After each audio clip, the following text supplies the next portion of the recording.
With the white pieces, we have one of the strongest Indian grandmasters, a very, very gifted tactician, and the current world number 4, Arjun Erigaisi.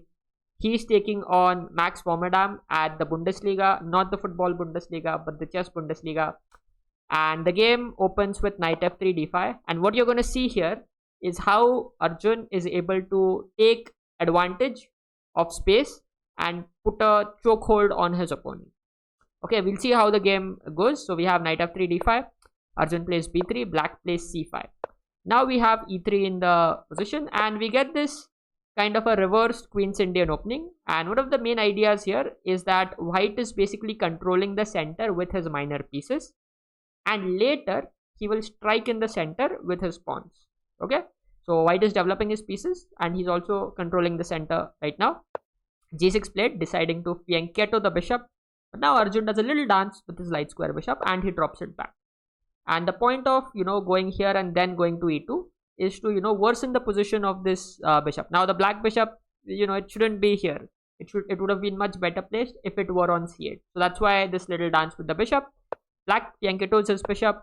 White strikes in the center with the pawn. Black takes, and we have both kings running to safety and the rooks coming into the game. Now black continues to develop his knight, and Arjun plays this very nice move d3. Now just notice how by using all the pawns, Arjun is kind of restricting these knights from jumping forward. Okay, this is a very, very useful strategy. If let's say you don't want your opponent's knights to jump forward, you can control those squares with your pawns. So we have d3 here. Black continues to develop his pieces. White also does the same, which is what you should be doing in the opening. Now this rook gets developed, queen gets developed, this rook, and h3. One of the ideas of h3 once again is to stop any of these pieces to come on g4 and to stop them from advancing forward. Black meanwhile plays b6, keeps this pawn supported. White continues to develop his pieces, and now black plays knight e5. Now the idea for black is, I want to trade off these knights and later I want to put the bishop here and I'll have a comfortable position. That's what black is saying. But Arjun says, okay, I am not going to allow you to do that. I see that after, let's say if I play something like this, you'll get a very comfortable position. Your rooks get open files, your queen is on a nice square, maybe this rook could join from here and here. So I'm not going to allow you that. Instead, what I'm going to do after knight e5 is I'm going to put my knight back. You may ask, okay, what's the point of putting the knight back? It will be clear to you soon. Queen goes here and f4, and this is the point. White says, I don't want this knight in the center, so remove it away. I'm going to stop this knight from jumping forward, so find a better place for the knight.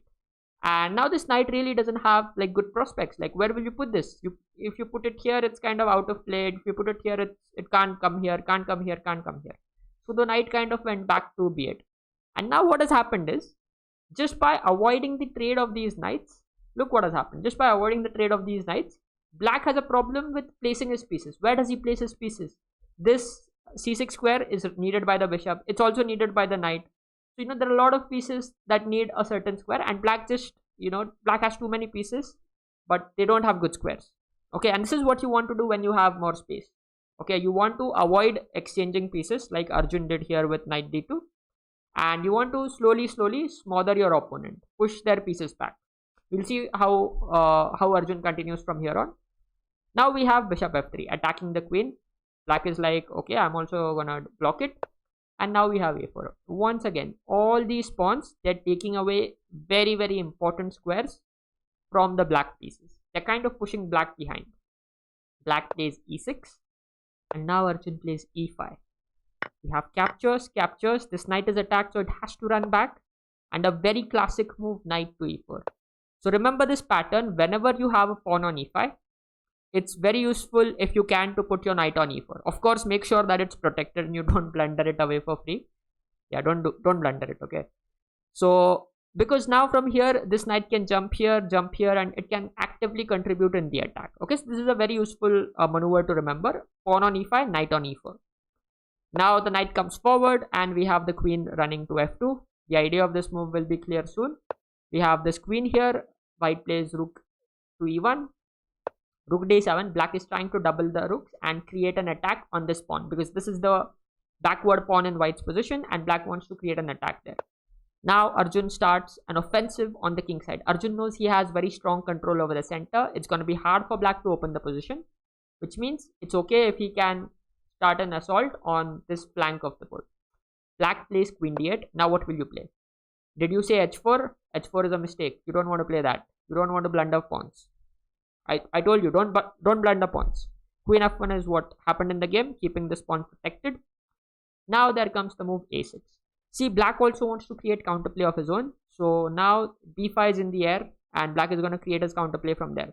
So first Arjun plays a prophylactic move and eventually he starts to push this pawn. So we have b5 now. Black is trying to create counterplay on the queen side.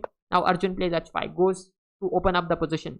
And here in this position, the only way for black to survive, there's only one way for black to, keep a position that is still equal. That was to take this pawn.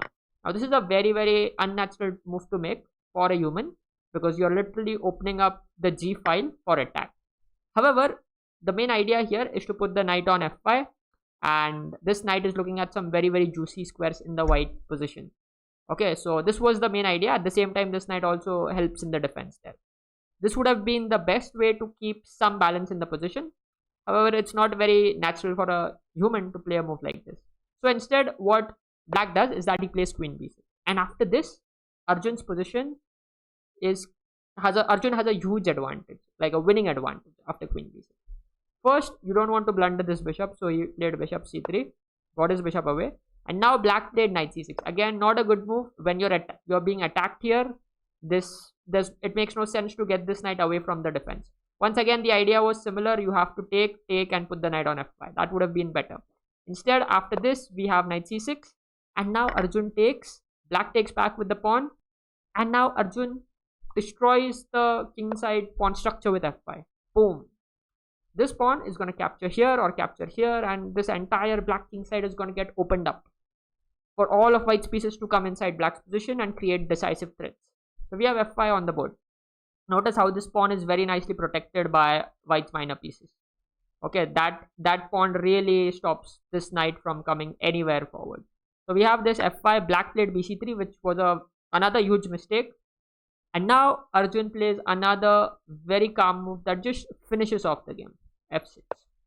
That's it. Black resigned in this position. You may ask, why did he resign here? What happens if, let's say, I put the bishop back here? The point is, now this queen comes to h3. And remember, this h file has opened up for all of white's pieces. They're going to dive on that black king from there. So let's say, for example, black plays rook d3. You can take this and go knight g5. And there is just no way you're going to stop this queen f7 mate from happening. Which is why, after the move f6, black resigned, Arjun won the game.